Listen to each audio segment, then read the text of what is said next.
Florida Congressman Mike Haridopolos, member of the House Financial Services Committee. Congressman, good to see you. Thank you so much for being here. Where do you think this is going?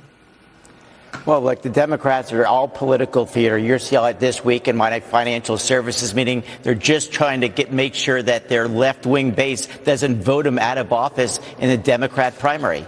As our leader in the Senate talked about, the demands from the Democrats are ludicrous because if we allow their demands to be met, you're going to see every one of these ICE agents doxxed. They're trying to simply do their job, arrest people who should already be in jail, but because of sanctuary cities, they're putting the entire community in jeopardy.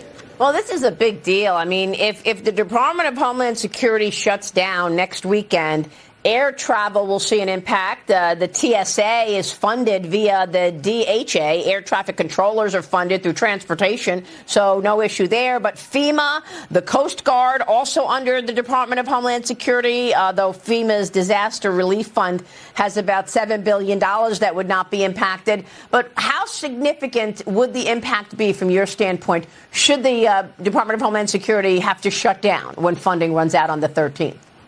Well, as usual, Maria, you nailed it. This is common sense situation. Travelers across the country, God forbid we have a major snowstorm or some type of weather event. FEMA needs to be funded. The Coast Guard is there intervening in so many positive ways for our country. This is, again, the Democrats playing politics. They have nothing to run on. The economy is on the comeback, and they realize that if they don't create chaos, they lose. I see the Democrats here in committee and on the floor. Their answer to everything is no, no, no, and it's somehow the fault of Republicans, and as we try to recover 4 years of failure under Joe Biden. Yeah, I mean, unfortunately, it appears that they hate President Trump.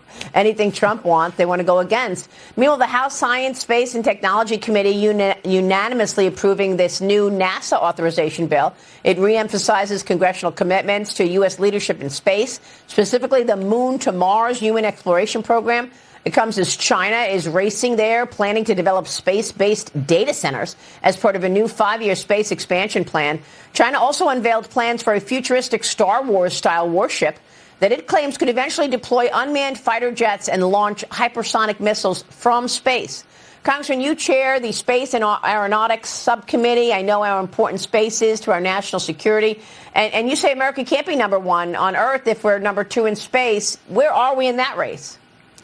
Well, I know your passion for space as well, Maria. It is so vital to our country, not just the commercial endeavors, but as you highlighted perfectly, this is about national security. We have to dominate space. Last year, over 150 launches from the United States, putting our commercial and defense satellites up there. We have to win this space race. It's the new space race. Just like we beat the Soviets, we're going to beat the Chinese. And why? Because we're passing good legislation like we passed unanimously this week. And we also, as you remember, back in July, put an additional $10 billion into NASA. We are committed to winning the space race because it's for national security, because the Chinese, as you just mentioned, are doing all types of nefarious things in space that we can't afford to put our citizens at risk.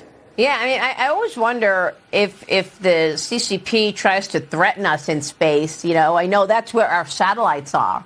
And if they take down a satellite, that could mean big impact for the United States. I spoke with the White House advisor on science and technology when I was in Davos, Mike Kratsios. Here's what he said. Watch this. Space is very pivotal to our national security. Most of our communications run through our satellite infrastructure, and it continues to be more important as every year goes by.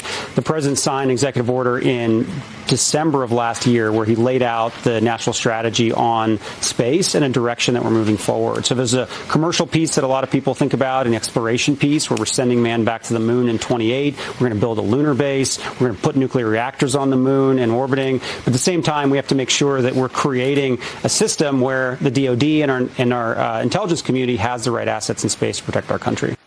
And of course, Congressman, we know that some of those very companies that are working for China and our Chinese companies are actually traded on our exchanges.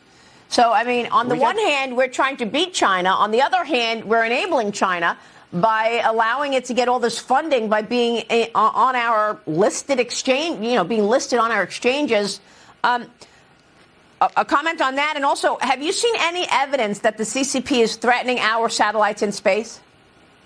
Well, they are constantly probing our satellites, as you know. I'm so happy that Mike is there in the White House, my fellow Greek friend. He did a great job testifying before our committee. Also, we're really blessed right now that Jared Isaacman is at the helm. This guy understands the public sector and the private sector. He just completed a thorough look at the entire NASA operation. He and I sat down yesterday. We had Pete Hegseth back in the district meeting at Kennedy Space Center, talking to companies like Blue Origin, SpaceX, making sure we beat the Chinese at every stand. And it's why we need to be very careful on the markets.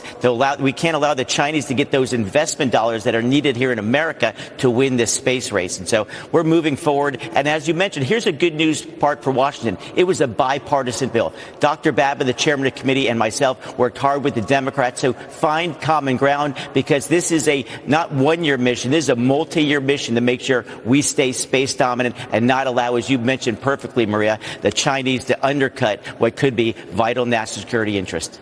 Yeah, very, very important subject. We'll keep following it. Congressman, it's always a pleasure. Thanks so much. Always a pleasure. Have a great weekend.